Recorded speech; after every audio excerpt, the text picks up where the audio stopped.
Hello and welcome back to Cooking Live. I feel like it's been forever since we did lunch together, and so I'm glad you come back to hang out with me while we talk about seasonal winter produce today.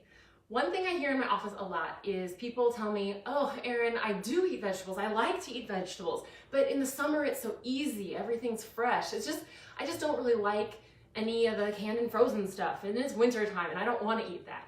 And that is true. A lot of people find they struggle with fruits and vegetables in the winter time, but hopefully today you'll learn some tips and tricks to get some more of them into rotation in your house. We are talking specifically about butternut squash, right here, a pomegranate, and citrus fruit. This time of year, which is January, oranges are in perfect season right now. They are the best oranges you will get all year long, and so a January orange just tastes so much better than an August orange. And so if you take nothing else away from this video, go out and buy yourself an orange because it tastes amazing right now.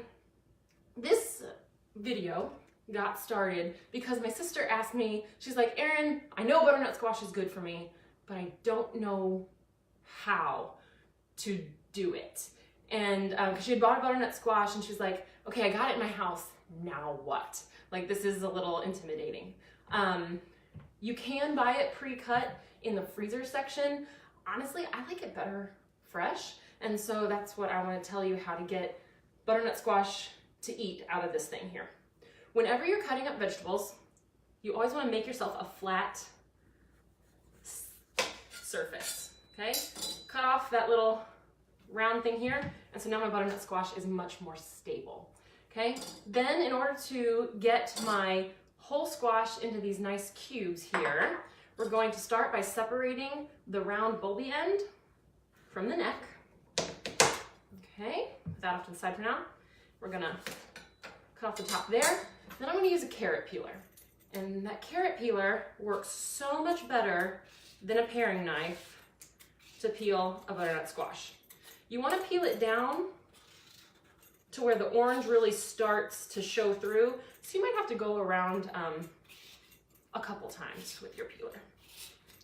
Okay, so just, looks like I got enough for my demonstration purposes today. Let's move this over. Okay, so then once you have it all peeled, you can cut it into strips like that.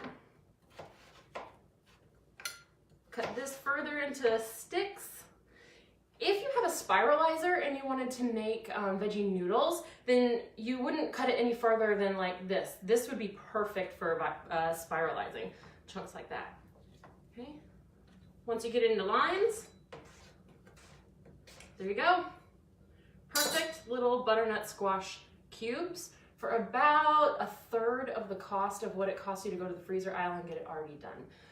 My little butternut squash here cost me, I think, $1.27 is what it said on my receipt, and it made an equal one, made about this much, which is what you'd get in one of those 12-ounce freezer bags.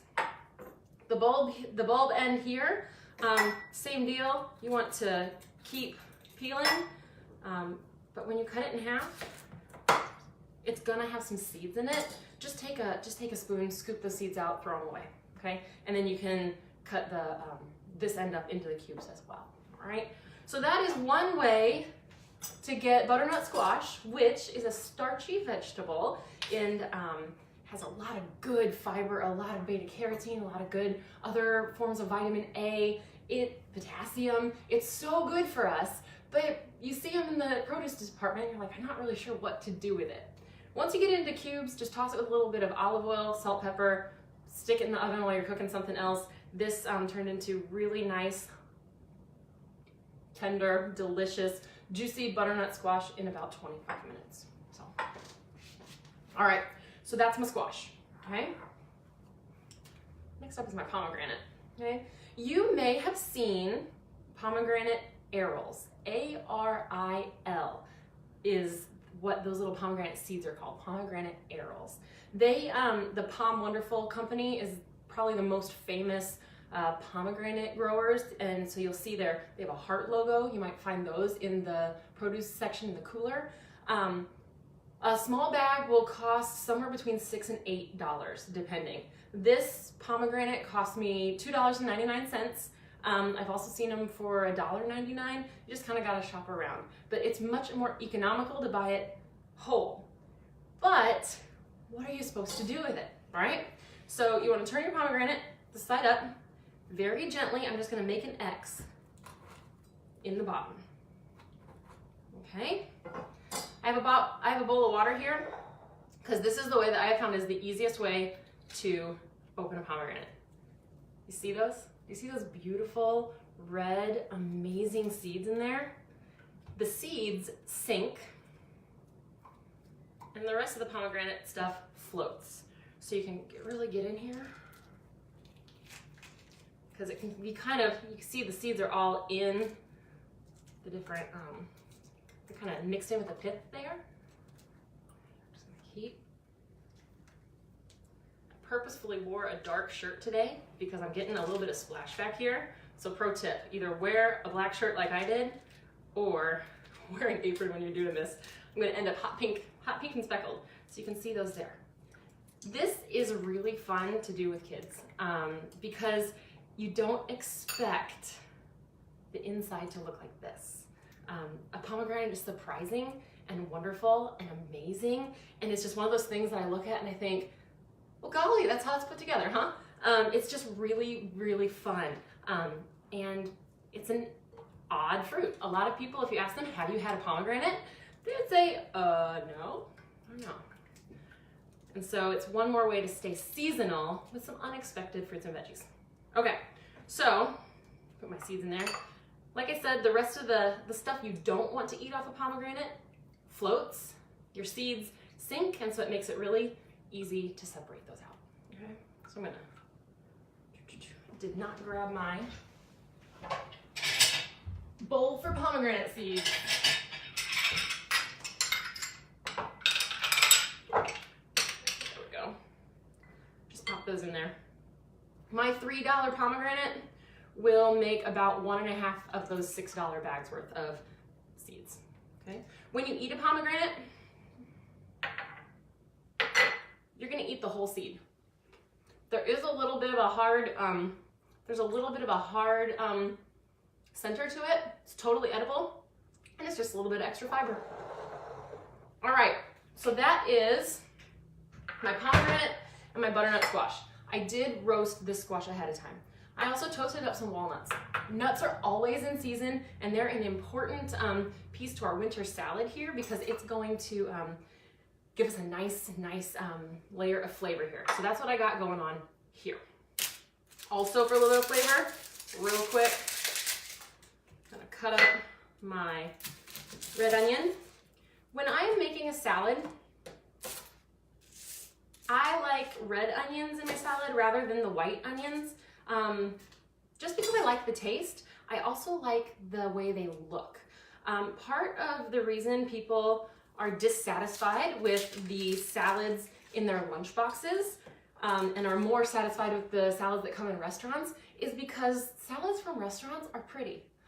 Salads from restaurants really capitalize on our human need to eat interesting looking food. You would not pay to eat a salad in a restaurant that looks like, some sliced up iceberg lettuce with a few cherry tomatoes thrown on top, at least not as a main meal, maybe as a side salad. So why are people putting that in their lunch boxes? It doesn't look appetizing. And so the red onion, I think, tastes better. It also is a little bit more interesting looking. When you eat an onion, you want to make sure you slice it thin and separate it all out. No one wants a whole mouthful of just straight onion. Don't chop them up too small because you don't want every bite to be all onion. You just want a few little onion tastes here and there. Okay, so there we have it. We are building our salad. The last component here is a dressing. Okay. Now, if you watched a previous Facebook Live cooking video, you heard my recipe for a vinaigrette dressing already. It's 1, 2, 3.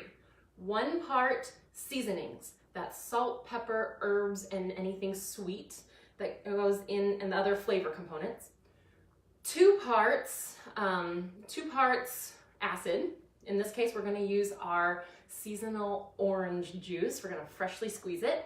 And 3 parts good quality olive oil, okay? So let's start it up. Every vinaigrette, I don't know why, it's just the way it is, has some Dijon mustard in it. So we're gonna put a little bit in there. You can see I'm being very precise with my measurements here. Because I like the taste of maple syrup, I'm gonna put just a touch there. Yeah, touch more. Okay. A little bit of fresh pepper. Always use it from the grinder, never from the pre-ground can. It just really makes that flavor bright. And a tiny little pinch of salt to bring those flavors together. Okay? Next up, add a little bit of orange zest. A lot of the really strong orangey flavor is gonna be in the orange zest. So I'm using my microplane here. I'm gonna take the zest off about a half of the orange.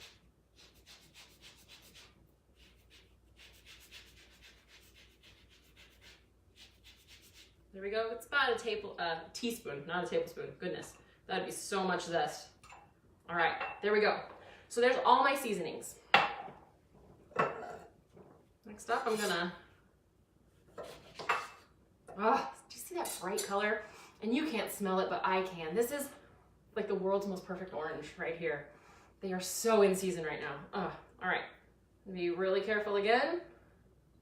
Squeezing my orange.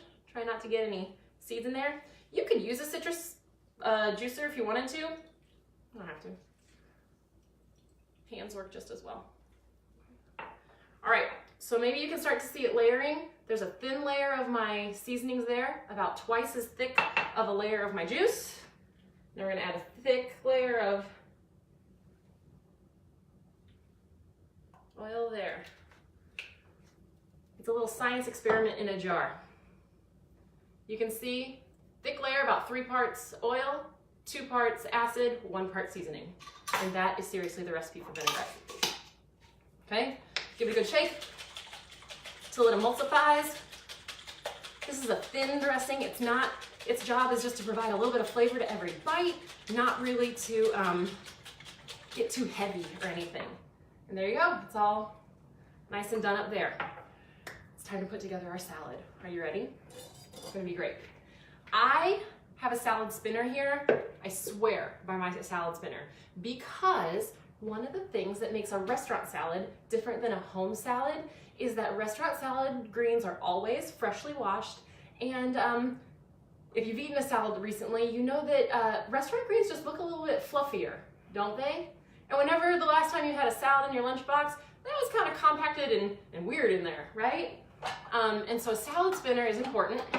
I put the greens in the inner colander and just rinsed it off with my sprayer attachment. Okay, and then this is gonna spin my salad. It's a salad spinner. It uses the centrifugal force to push the water out, so that I'm not gonna end up with soggy greens at all. I drained these pretty well before I put them in here. But you can see, oops, sorry about that sound. There we go. But you will be able to, did you see that? I flung some salad at you. Look at how much extra water came out of that. I don't want to eat that. I want dry, fluffy greens here, okay? This is a whole package of greens. It's enough for about 4 salads. So I'm just gonna take a thing here. Notice that I'm not really packing my plate full of vegetables. I want to make this salad a meal, so I'm gonna follow my balanced plate. About half of it should be vegetables. About 1/4 of it will be a good starchy component there. About a 1/2 cup will do, okay? One other way that people go wrong when they make salads in their lunchbox is they try to make it too much lettuce and not enough of the other stuff. Lettuce is delicious, it's good. It's, especially if you get a good, fresh, interesting mix. But no one wants to eat lettuce for lunch. Lettuce is really the vehicle to get my fresh dressing and all the other bites into my face. All right, we're gonna put some of my pomegranate arils there if you want to be fancy, or pomegranate seeds if you're just feeling normal. Don't be afraid of fat. We're gonna put some roasted walnuts on this. Okay, it's about 2.5 tablespoons or so. Lettuce is really low calorie. Fruits and vegetables, fairly low calorie. There's not enough to sustain me through my day here yet, which is why we need to add my dressing and my nuts to add just a little dose of fat to carry me through the afternoon. I'm gonna put my pretty little onions there, and because it smells so good, I'm just gonna drizzle a little bit of oil on here. All right, I probably put 3 tablespoons total in my jar. I've used about 1/3 of it, so there's about 1 tablespoon of oil here. That is not too much. That I'm not worried about necessarily getting too many calories or too much fat from my dressing, because there's no fat on these other things. I want to make this salad my lunch, so I'm also gonna take a 4-ounce chicken breast that I cooked up and layer that over the top, okay? Again, balanced plate. 1/4 of a salad, if you're gonna eat it for a meal, should be protein. It's okay to make sure your salad has everything you need. All right, let's fan it out here and make it look a little prettier. This is just leftover chicken breast that I had last night, so oops, there we go. It's another thing restaurants know how to do, is to make food pretty. There you go. It's got everything. It's got vegetables, it's got a starchy vegetable, my butternut squash, has a little bit of mixed greens in there, some red onion, and a fresh dressing that just really smells so good. And there you have it. This is lunch. This is an appetizing salad, and it's an appetizing winter salad. So give it a try. Let me know what you think. And if you find other ways to use some seasonal winter produce, I want to hear about it in the comments. We'll see you next time, Facebook.